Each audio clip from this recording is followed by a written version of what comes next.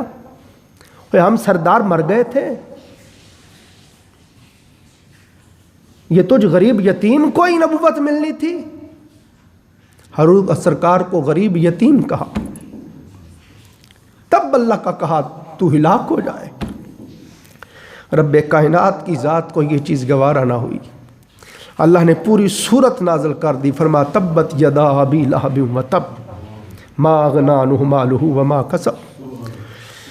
ہمارے مسلک کے بڑے عالم ہوئے شہباز خطابت ان کو کہتے تھے، لائل پور کے علامہ افتخار الحسن شاہ صاحب زیدی، وہ یہاں ترجمہ کیا کرتے، وہ ترجمہ سناتا ہوں، مجھے اس کا مزہ بڑا آتا ہے، چس بڑی آتی ہے۔ تو یہاں پہ آ کے بابا جی پڑھا کرتے تھے، فرماتے تھے ابو لہب اور تیرے دوویں ہاتھ ٹوٹ جان اور تو ہلاک ہو جائیں اور تیری بڈھی مونج دی رسی دا پھایا لے کے مر جائے اور تیرا ککھ نہ رہے، میرے یار نو تکلیف دینا ہے؟ تو خدا کی قسم ہرگز نہ بھولیں، ابو لہب بہت خوبصورت تھا، بڑا حسین تھا، جس طرح آگ کا شعلہ چمکتا ہے اس طرح وہ چمکتا تھا، اس کی رگوں میں چلنے والا خون بھی نظر آتا تھا، بڑا حسین تھا۔ اور مکے میں 4 شخص تھے جو سب سے زیادہ مالدار تھے، چوتھا یہ تھا۔ 8 کلو سونے کی اینٹیں اس کے پاس تھیں، کئی اس کے بیٹے تھے، مگر قرآن پاک بیان کر رہا ہے کہ حضور علیہ الصلوۃ والسلام کی گستاخی، آقا علیہ السلام کی بے ادبی جب اس نے کی تو اس کا جو کمایا ہوا مال تھا وہ بھی اس کے کام نہ آیا۔ جس سرداری پہ اسے بڑا گھمنڈ تھا، جس اولاد پہ بڑا ناز تھا، جس دولت پہ بڑا ناز تھا، اور ان چیزوں پہ ناز کر کر کے کہتا تھا ہم سردار ہیں، ہم اولاد والے ہیں، ہم دولت والے ہیں، ہمارا نام رہے گا، نعوذ باللہ محمد صلی اللہ علیہ وسلم تو مقطوع نسل ہو گئے، ان کا تو سلسلہ ہی ختم ہو گیا۔ آؤ سنو، اللہ نے ابو لہب کو قیامت تک آنے والوں کے لیے نشان عبرت بنا دیا۔ پھر صاحب لکھتے ہیں اللہ رب العزت نے اس کی گردن کے اندر ایک کیڑا پیدا کر دیا، اس کی گردن میں اللہ نے ایسی بیماری پیدا کی، متعدد قسم کی بیماری، جس طرح آج کل کرونا کی بیماری ہے، اس سے بھی بدتر بیماری تھی، کیونکہ وہ عطاب الہی تھا، عذاب الہی تھا۔ اس کے سارے جسم کے اندر وہ بیماری پھیل گئی اور اس کے جسم کے اوپر جو گوشت ہے وہ جھڑ جھڑ کے گرنے لگا، اور اس کے جسم سے اتنی بدبو کہ پاس کھڑا بھی نہیں ہوا جاتا تھا۔ اسی طرح وہ تڑپ تڑپ کے مر گیا۔ بیٹے اب قریب بھی نہیں جا رہے کہ اس کی یہ بیماری ہمیں بھی نہ لگ جائے، اور بدبو بہت آتی تھی۔ پھر لوگوں نے لعنت ملامت کی، تمہارا باپ تھا، سردار تھا، تم کیا کر رہے ہو، دفن تو کر دو۔ تو انہوں نے پھر حبشی بلائے کرائے پر، ان کو پیسے دیے، انہوں نے دور گڑھا کھودا، پھر لمبی لکڑیاں لے کے آئے، ان سے دھکیل کے اس کو گڑھے کے اندر پھینکا اور اوپر مٹی ڈال دی۔ یہ انجام ہوا ابو لہب کا۔ سونے کی اینٹیں بھی کام نہ آئیں، سرداری بھی کام نہ آئی، جس اولاد پہ بڑا نازا تھا وہ کام نہ آئی، کہتا تھا اس کا نام مٹ جائے گا۔ اللہ پاک نے فرمایا محبوب ہم نے ساری کثرتیں دی ہیں تجھے، ذریت کی کثرت ہم نے دی ہے، ہر کسی کی نسلیں ختم ہو سکتی ہیں، قیامت کے دن تک نسل رسول ختم نہیں ہو سکتی، اور یہ ذکر ختم ہو جائے گا۔ محبوب ہم نے آپ کے ذکر کو اپنے ذکر کے ساتھ نتھی کر دیا ہے، میرے محبوب جب تک میرا ذکر ہوتا رہے گا ساتھ ساتھ میرے محبوب تیرا بھی ذکر ہوتا رہے گا۔ تمام عوالم میں، تمام جہانوں میں ہمیشہ ہمیشہ میرا ذکر جاری رہنا ہے۔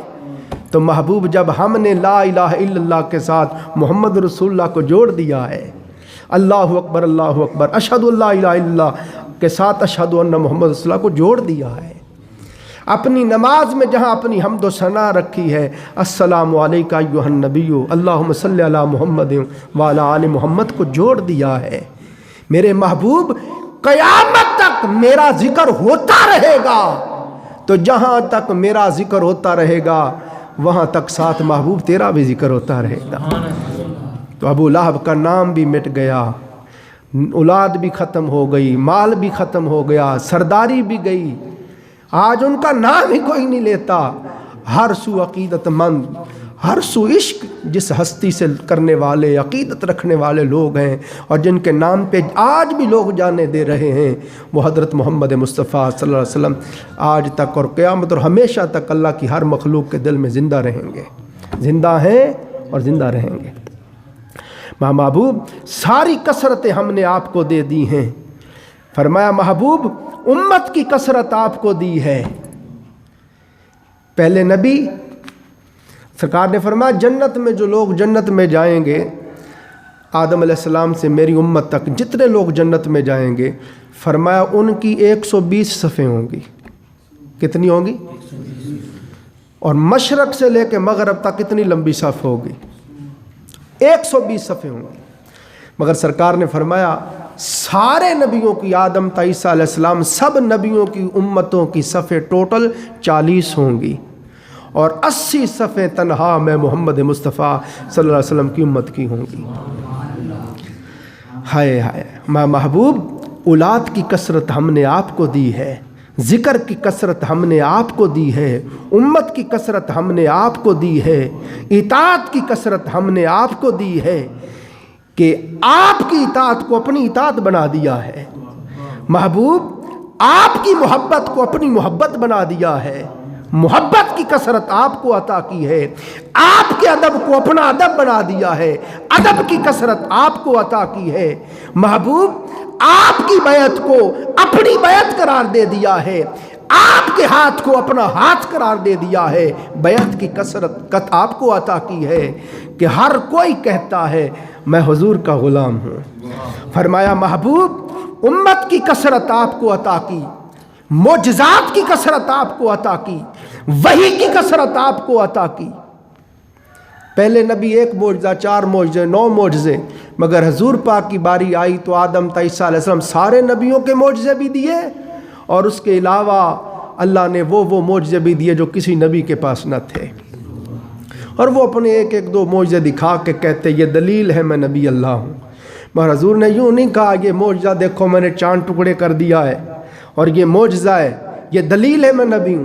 سرکار فرماتے وہ اور تھے جو ایسے کہتے تھے میں حبیب کبریا ہوں، تم خود اپنی زبان سے مانگتے جاؤ، میں مصطفیٰ تمہیں دکھاتا جاتا ہوں۔ حضور کی ذات کو اللہ نے سراپا معجزہ بنایا۔ تو حضور السلام کے معجزات کی کثرت کا آپ اندازہ کریں کہ مثال کے طور پر 1.25 لاکھ نبی کریں تو ہر نبی کے پاس ایک معجزہ بھی آپ کریں تو 1.25 لاکھ معجزے تو یہی ہو گئے جو اللہ نے سارے جمع کر کے حضور کو عطا کر دیے۔ حضور کا دیکھنا معجزہ، حضور کا بولنا معجزہ، حضور کا چلنا معجزہ، میں کس بات کو آپ کو سناؤں؟ صحابہ کرام فرماتے ہیں ہم حضور علیہ السلام کے ساتھ چلتے، آقا علیہ السلام آرام سے چل رہے ہوتے اور ہم دوڑ کے سرکار کے ساتھ ملتے، ہمارے سانس پھول جاتے، ہم حیران ہوتے کہ حضور تو آرام سے چل رہے اور ہم سے ساتھ ملا ہی نہیں جا رہا۔ فرماتے خدا کی قسم جب ہم نے غور کیا تو دیکھا زمین خود سمٹ کر حضور کے قدموں کے نیچے آ رہی تھی۔ میرے آقا کا دیکھنا معجزہ، بولنا معجزہ، سونا معجزہ، جاگنا معجزہ کہ وہ سو بھی جائیں تو حضور علیہ السلام فرماتے ہیں ینام عینی ولا ینام قلبی، میری آنکھیں سوتی ہیں میرا دل جاگتا رہتا ہے۔ تو اللہ رب العزت نے فرمایا محبوب وحی کی کثرت بھی آپ کو عطا کر دی۔ کل میں ابھی پڑھ رہا تھا شیخ عبدالحق محدث دہلوی نے فرمایا کسی نبی کے پاس جبرائیل علیہ السلام ساری زندگی میں صرف 1 بار وحی لے کے آئے، کسی کے پاس 2 بار آئے، کسی کے پاس 4 بار آئے، کسی کے پاس 9 بار آئے، اور موسیٰ علیہ السلام کے پاس کوئی 140 بار آئے۔ مگر جب آقا علیہ السلام کی باری آئی تو 40 سال کی عمر مبارک میں وحی کا آغاز ہوا، 63 سال میں حضور کا وصال ہو گیا، 23 سال میں جبرائیل علیہ السلام حضور کے پاس وحی لے کے جانتے کتنی بار آئے؟ 24,000 بار آئے۔